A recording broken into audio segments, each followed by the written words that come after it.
ഈ അടുത്ത് പുറത്തിറങ്ങിയ ഒരു മാരക മാസ്റ്റർ പീസിനെ പറ്റി, അതായത് ഒരു സിനിമാറ്റിക് മാസ്റ്റർ പീസിനെ പറ്റി പറയാനുണ്ട്. സിനിമയുടെ പേര് സിവിൽ വാർ. God bless America.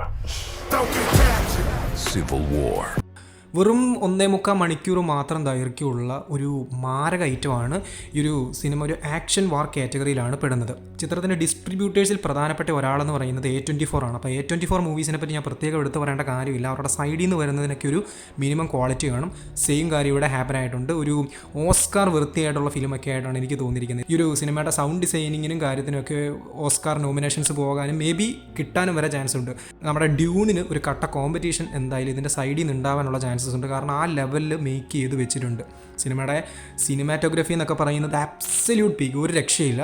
അപ്പം ചിത്രത്തിനെ പറ്റി കൂടുതലായിട്ട് നോക്കാനാണെങ്കിൽ ഈ ഒരു സിനിമ ഡയറക്റ്റ് ചെയ്തിരിക്കുന്നത് അലക്സ് ഗാർലൻഡ് ആണ്. സിനിമയ്ക്കകത്ത് പ്രധാന വേഷങ്ങളിൽ എത്തിയിരിക്കുന്നത് ക്രിസ്റ്റൻ ഡൺസ്റ്റും വാഗ്നർ മോറയൊക്കെയാണ്. അപ്പോൾ ക്രിസ്റ്റൻ ഡൺസ്റ്റിനെ പറ്റി ഞാൻ പറയാനാണെങ്കിൽ ആ ഒരു പേര് പറഞ്ഞാൽ നിങ്ങൾക്ക് മനസ്സിലാകത്തില്ല, പക്ഷേ സ്പൈഡർമാനിലെ ഫീമെയിൽ ലീഡെന്ന് കേട്ട് കഴിഞ്ഞാൽ നിങ്ങൾക്ക് മനസ്സിലാകും. അതുപോലെ തന്നെ വാഗ്നർ മോറ എന്ന് കേൾക്കുമ്പോഴും മനസ്സിലാവാൻ ചാൻസ് ഇല്ല, പക്ഷേ പാബ്ലോ എസ്കോബാറിനെ എല്ലാവർക്കും ഓർമ്മയുണ്ടായിരിക്കും. അപ്പോൾ ഇവർ രണ്ടുപേരുമാണ് സിനിമയ്ക്കകത്ത് പ്രധാന വേഷത്തിൽ എത്തിയിരിക്കുന്നത്. പിന്നെ വേറെ കുറേ ആക്ടേഴ്സ് ഉണ്ട്. അതായത് ജസ് പ്ലമൻസ്, നമുക്ക് ബ്രേക്കിംഗ് ബാഡ് എന്ന സീരീസിലൂടെ പരിചയമുള്ള അദ്ദേഹമൊക്കെ ഈ ഒരു സിനിമയ്ക്കകത്ത് പ്രധാന ഒരു വേഷത്തിൽ, അതായത് ഒരു കുറച്ചൊരു കെമിയോ റോൾ എന്നൊക്കെ പറയാൻ പറ്റും. പക്ഷേ അദ്ദേഹം വന്നു പോകുന്നൊരു മൊമെൻറ്റ് നമുക്ക് കിട്ടുന്നൊരു ഫീലുണ്ട്. എൻ്റെ മോൻ എങ്ങനെ കിടുങ്ങിയിരിക്കും തിയേറ്ററിൽ. അതായത് ആ ഒരു ക്യാരക്ടർ വന്നിട്ട് കുറച്ച് നേരം നിന്നിട്ട് അങ്ങോട്ടൊരു സംഭവം അങ്ങോട്ട് ഇടും. അയ്യോ, ആ ഒരു സമയത്ത് നമ്മുടെ ഉള്ളിൽ നിന്ന് ശ്വാസം പോലും ചിലപ്പോൾ പോയി നിർത്തില്ല. അമ്മാതിരി ലെവലിൽ ഈ ഒരു ജസ് പ്ലമൻസ് വന്നിട്ട് ഒരു സംഭവം ചെയ്യുന്നുണ്ട്. അപ്പം സിനിമയെ പറ്റി കൂടുതലായിട്ട് നോക്കാനാണെങ്കിൽ ഇതിൻ്റെ ഒരു പ്ലോട്ട് എന്ന് പറയുന്നത് ഒരു ഡിസ്റ്റോപ്യൻ ഫ്യൂച്ചർ അമേരിക്കയിലാണ് സിനിമയുടെ സ്റ്റോറി നടക്കുന്നത്. അപ്പം ഒരു മിലിറ്ററി പ്രോബ്ലംസും കാര്യങ്ങളൊക്കെ, അതായത് ഈ ഒരു അമേരിക്കയിൽ തന്നെ ഒരു സിവിൽ വാർ പുറപ്പെട്ടിട്ടുണ്ട്. ഒരു ഫ്യൂച്ചറിൽ നടക്കുന്ന സ്റ്റോറിയാണ്. അപ്പം സിവിൽ വാർ എന്ന് പറയുമ്പോഴത്തേനും നമ്മുടെ യുണൈറ്റഡ് സ്റ്റേറ്റ്സിൻ്റെ ഗവൺമെൻറ്റും അതുപോലെ തന്നെ പല സ്റ്റേറ്റ്സിലെ ആളുകളും രണ്ടായിട്ട് പിരിഞ്ഞിട്ട് അവർക്കിടയിൽ വലിയൊരു യുദ്ധം നടന്നുകൊണ്ടിരിക്കുകയാണ്. അപ്പോൾ ഇതിനിടയിൽ ആൾക്കാർ പെടുന്നുണ്ട്, ജനങ്ങൾ പെടുന്നുണ്ട്, ഭയങ്കര വലിയ പ്രശ്നം നടന്നുകൊണ്ടിരിക്കുകയാണ്. നമ്മുടെ US ഗവൺമെൻറ്റിൻ്റെ പ്രസിഡന്റ് അല്ലെങ്കിൽ അമേരിക്കൻ പ്രസിഡന്റ് ഈ ഒരു ഫാക്ഷൻസിനെതിരെ പ്രതിരോധിച്ചുകൊണ്ട് ഒരുപാട് കാര്യങ്ങൾ ചെയ്യുന്നുണ്ട്. ഫാക്ഷൻസ് ആയിക്കോട്ടെ തിരിച്ച് അമേരിക്കയെ തന്നെ, അതായത് അവിടുത്തെ മിലിറ്ററിയെയും ബാക്കിയുള്ള ആൾക്കാരെയൊക്കെ മൊത്തത്തിൽ തിരിച്ചടിക്കുന്നുണ്ട്. അങ്ങനെ വളരെ വലിയൊരു പ്രശ്നമാണ് അവിടെ നടന്നു പോകുന്നത്. അപ്പം നമ്മുടെ സിനിമയിലെ പ്രധാനപ്പെട്ട നായികയായിട്ടുള്ള ലീ സ്മിത്ത്, അതായത് ക്രിസ്റ്റൻ ഡൺസ്റ്റ് അവതരിപ്പിക്കുന്ന ലീ സ്മിത്ത് എന്ന് പറയുന്നത് ഒരു ജേർണലിസ്റ്റാണ്. നമ്മുടെ വാഗ്നർ മോറയുടെ ജോയൽ എന്ന് പറയുന്ന ക്യാരക്ടറും ജേർണലിസ്റ്റാണ്. അപ്പം ഇവർ രണ്ടുപേരും കൂടി ഒരു പ്ലാൻ അങ്ങോട്ട് ഇടുകയാണ്. അതായത് നമ്മുടെ ഈ ഒരു വൈറ്റ് ഹൗസ് ഉണ്ടല്ലോ, വൈറ്റ് ഹൗസിനെ അവിടുത്തെ റിബൽ ഫാക്ഷൻസ് ആക്രമിക്കുന്നതിന് മുന്നേ അവിടുത്തെ പ്രസിഡൻറ്റുമായിട്ട് ഒരു ഇൻ്റർവ്യൂ നടത്തണം. അപ്പം ഇവർ വാഷിങ്ടൺ DC പോവുകയാണ്. അപ്പോൾ ഇവർക്ക് വാഷിങ്ടൺ DC പോയിട്ട് ഈ ഒരു പ്രസിഡൻറ്റിനെ ഇൻ്റർവ്യൂ നടത്തണം. വളരെ വലിയ യുദ്ധങ്ങളും കാര്യങ്ങളൊക്കെ നടക്കുകയാണ്. അപ്പോൾ അതിനിടയിൽ കൂടെ വേണം പോകാൻ. സാധാരണ ഒരു അമേരിക്കൻ സിറ്റുവേഷൻ അല്ല അവിടെ ഉള്ളത്.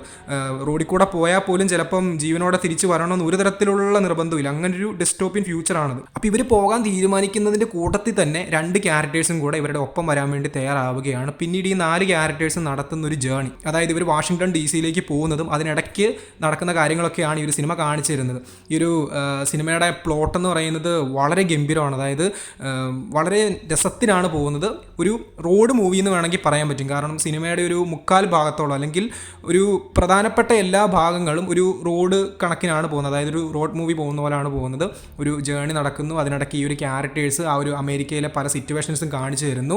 പിന്നീട് ഉണ്ടാകുന്ന യുദ്ധങ്ങളും കാര്യങ്ങളൊക്കെ കാണിച്ചു തരുന്നു. ആൾക്കാർ അതിനെ എങ്ങനെ ഫേസ് ചെയ്യുന്നത് കാണിച്ചു തരുന്നു. ആൻഡ് ഫൈനലി ഇവർ വാഷിങ്ടൺ DC എത്തുമോ ഇല്ലയോ എന്നുള്ള കാര്യങ്ങളൊക്കെ ചൂണ്ടിക്കാണിക്കുന്നു. അപ്പോൾ ഈ ഒരു ജേർണിയെ ഫോക്കസ് ചെയ്തുകൊണ്ടാണ് പോകുന്നത്. പക്ഷേ ആദ്യത്തെ കുറച്ച് മിനിറ്റ്സൊക്കെ നിങ്ങൾക്കൊരു ലാഗായിട്ട് തോന്നും. കാരണം ഒരു ഡിഫറെൻറ്റ് മോഡിലാണ് മൂവി പോകുന്നത്. അപ്പോൾ എല്ലാവർക്കും പിടിച്ചെന്ന് വരത്തില്ല. പക്ഷേ സിനിമയുടെ ഒരു ലാസ്റ്റ് 30 മിനിറ്റ്സ് അത് ഒരു രക്ഷയില്ല. അതായത് അത് നിങ്ങൾ ഏത് കൈൻഡ് ഓഫ് ഫിലിം വാച്ച് ചെയ്യുന്ന ആളും ആയിക്കോട്ടെ, പക്ഷേ നിങ്ങളെ ആ ഒരു ലാസ്റ്റ് 30 മിനിറ്റ്സ് ഉണ്ടല്ലോ, സീറ്റിൻ്റെ എഡ്ജ് കൊണ്ടിരുത്ത് നിങ്ങൾക്ക് വേറെ ഒന്നും ചുറ്റും സംഭവിക്കുന്നത് നോക്കാനുള്ളൊരു സാവകാശം കിട്ടില്ല. അത്രയ്ക്കും എൻഗേജിങ് ആയിട്ട് അത്രയ്ക്കും മാരകമായിട്ടുള്ള സീക്വൻസസ് ആണ് ലാസ്റ്റ് 30 മിനിറ്റ്സ് വരുന്നത്. അതിലൊരു പർട്ടിക്കുലർ സീക്വൻസ് ഒരു ബ്രെത്ത് ടേക്കിംഗ് സീക്വൻസ് ഉണ്ട്. ഞാൻ മുമ്പേ പറഞ്ഞ ജസ് പ്ലമൻസ് വരുന്നൊരു സീക്വൻസ്, അത് സത്യം പറഞ്ഞ് ഞെട്ടി നമ്മളിരിക്കും. അതായത് പേടി വരുന്ന മൊമെൻറ്റിലൊക്കെ ആൾക്കാരുടെ മുഖത്ത് വരുന്ന ചില എക്സ്പ്രഷൻസ് ഉണ്ട്. അത് ഇത്ര റിയലിസ്റ്റിക് ആയിട്ട് ഞാൻ സിനിമയ്ക്കകത്ത് അങ്ങനെ കണ്ടിട്ടില്ല. അത്രയും ഗംഭീരമായിട്ട് പെർഫോമൻസും കാര്യങ്ങളൊക്കെ ഉള്ള കുറച്ച് മൊമെൻറ്റ്സ് ഉണ്ട്. അപ്പം സിനിമ ഒരു കുഴപ്പമില്ലാത്ത പേസിലാണ് പോകുന്നത്. അത്യാവശ്യം ഗംഭീരമായിട്ടുള്ള കുറേ ബാക്ക്ഗ്രൗണ്ട് സ്കോർസ് വരുന്നുണ്ട്. പിന്നെ ചിത്രത്തിൻ്റെ സൗണ്ട് ഡിസൈനിങ് അതാണ് എടുത്ത് പറയേണ്ടത്. കുറേ വെടിവെപ്പിൻ്റെയും സംഭവത്തിൻ്റെ ഇടയ്ക്കൂടെയൊക്കെ പോകുന്ന കുറേ ഷോട്ട്സ് ഉണ്ട്. അപ്പം നമുക്ക് അതിനിടയിലൊക്കെ നിൽക്കുമ്പോഴത്തേനും എക്സാക്ട്ലി നമ്മളൊരു വാർ ഫീൽഡിൽ നിൽക്കുന്നൊരു ഫീൽ കിട്ടും.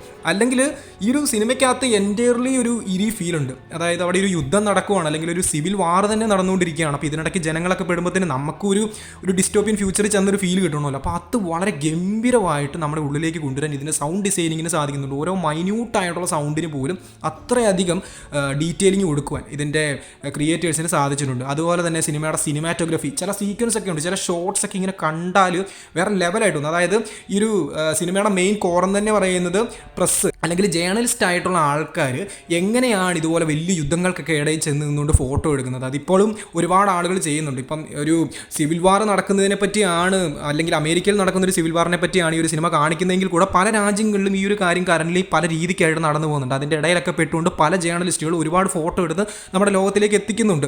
ഇവരുടെയൊക്കെ പ്രധാനപ്പെട്ട ഒരു ഉദ്ദേശം എന്നും പറയുന്നത് ഇങ്ങനൊരു സംഭവം ഇനി ഉണ്ടാവരുത്, അല്ലെങ്കിൽ മറ്റൊരു രാജ്യത്ത് ഉണ്ടാവരുത് എന്ന് ഓർത്തിട്ടായിരിക്കും. അപ്പം ആ ഒരു ഇൻറ്റൻസിറ്റി, അല്ലെങ്കിൽ അത്തരത്തിൽ അവരൊക്കെ ഫേസ് ചെയ്യുന്ന കഷ്ടതകളും അല്ലെങ്കിൽ അവർ ഫേസ് ചെയ്യുന്ന പല പ്രശ്നങ്ങളെയും ഗംഭീരമായിട്ട് ഈ ഒരു സിനിമ കാണിക്കുന്നുണ്ട്.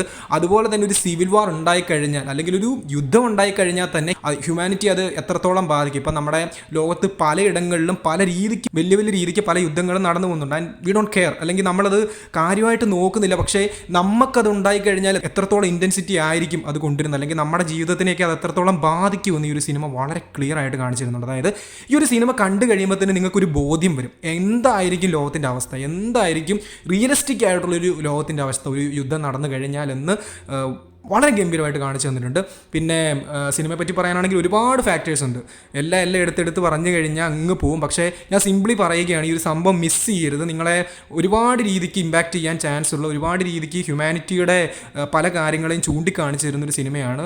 ഒരു വെൽ ക്രാഫ്റ്റഡ് അല്ലെങ്കിൽ മാസ്റ്റർ ക്രാഫ്റ്റഡ് ആയിട്ടുള്ള മൂവി. ഒരു നൈറ്റ് ഷോട്ടൊക്കെ ഉണ്ട്, അതായത് ഒരു ഫോറസ്റ്റിനകത്തൂടെ നൈറ്റ് ഈ ക്യാരക്ടേഴ്സ് എല്ലാം കൂടെ കാറിൽ പോകുന്നൊരു ഷോട്ടൊക്കെ ഉണ്ട്. അതൊക്കെ എടുത്ത് വെച്ചിരിക്കുന്നതാണ് ബ്യൂട്ടിഫുൾ ആയിട്ട്. പിന്നെ ചില ക്യാമറ ഷോട്ട്സ്, ഈ ജേർണലിസ്റ്റ് ആയിട്ടുള്ള ആൾക്കാർ പല ഷോട്ട്സും ഇങ്ങനെ ക്യാമറയിൽ ഒപ്പിയെടുക്കൂല, അല്ലെങ്കിൽ പിക്ക് എടുക്കൂല.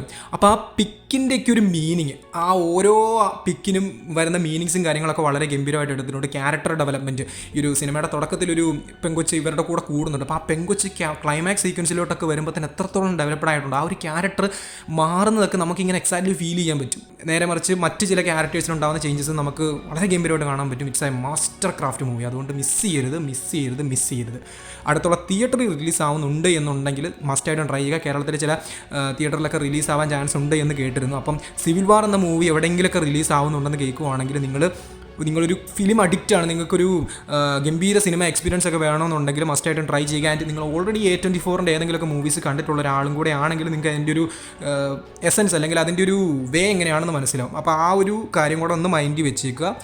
But for me it's a fucking masterpiece. ഒരു രക്ഷയില്ല, വേറെ ലെവൽ സാധനം.